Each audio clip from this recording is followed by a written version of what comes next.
Dude's going on a walk. Boom, dude gets hit. And I don't know what he got hit with. Honestly, looks like he may have just got stabbed in the neck, but the video runs out there and that's all we've got. So what can we learn from this situation, right? Boom, what's up you guys? Byron Rodgers, tactical protection review, learn protection strategies from a protection professional.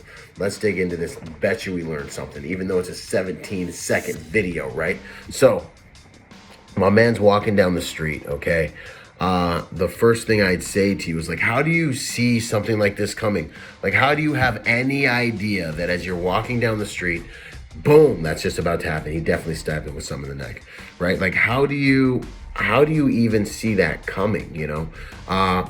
You've got to be able to see through the matrix, right? And I think that comes down to understanding how to run this software, upgrading the software that you've run your life with, so you have some hints. I think the layman would look at this and see nothing, but protectors see it a different way. You see what I see, you do what I do, you have what I have. Safer life, right? So check it out. My main man's walking. The first thing that comes to mind before anything even happens is context, right? We talk about it all the time. Context. This dude is where? Looks like he's in a highly populated area.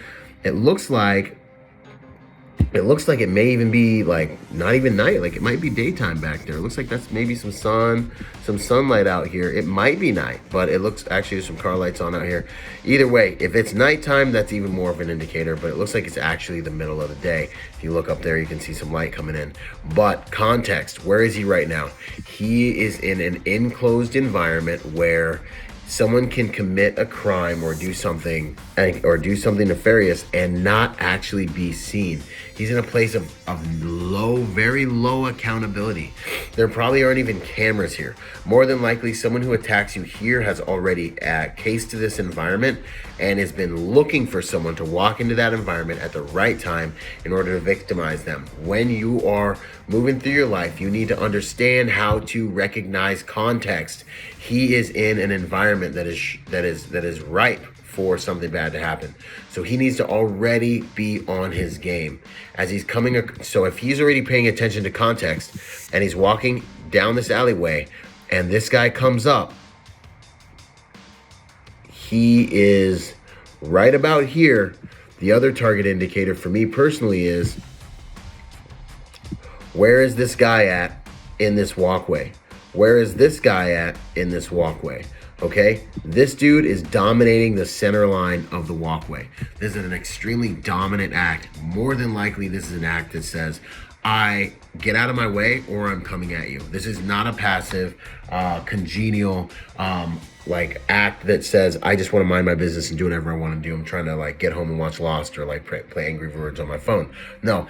Walking directly in the center line, this dude is a guy that you need to watch out for. And then, obviously, you know, you want to make sure you look at who you're down in a dark alleyway with. This guy seems to be physically formidable.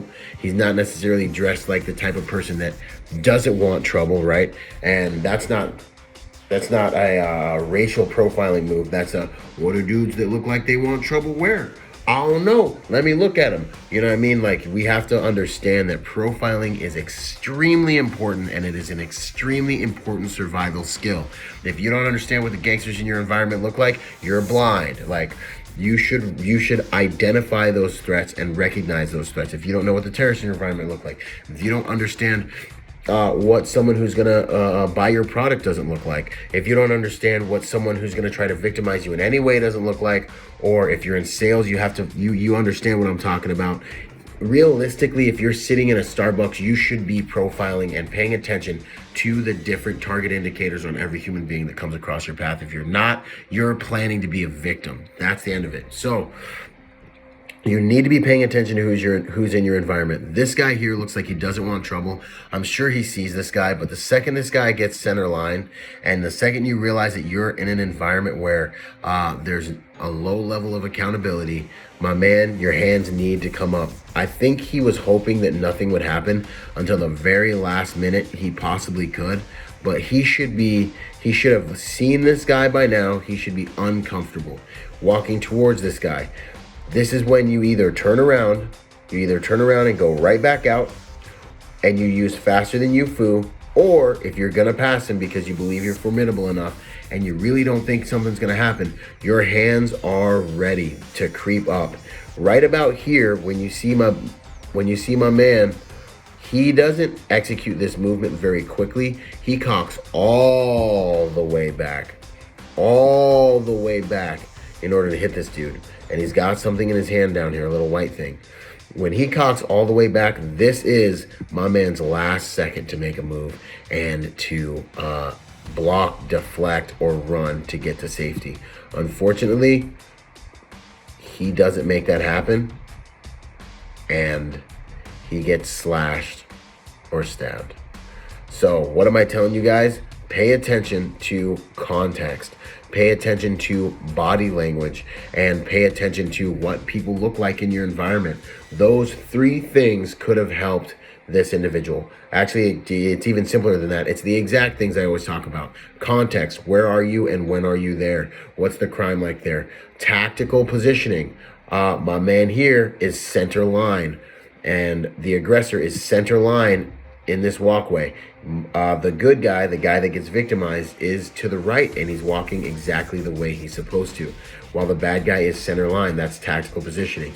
The bad guy is ready to easily attack him or press him into this wall and victimize him. He has superior tactical positioning on him. And then third, make sure you're paying attention to the way people are carrying themselves, and behavioral profiling, and the types of things, the way they're choosing to present themselves. These are your hints that can cause you to be able to block at the right time and or use faster than you foo. This is Byron Rodgers, protector by nature and by trade. Come to the Protector Symposium. Go to protectorsymposium.com. Train with us from the comfort of your own home or at our live events. I'll see y'all on the next piece of content, and until then, be peaceful but not harmless. Out. Boom!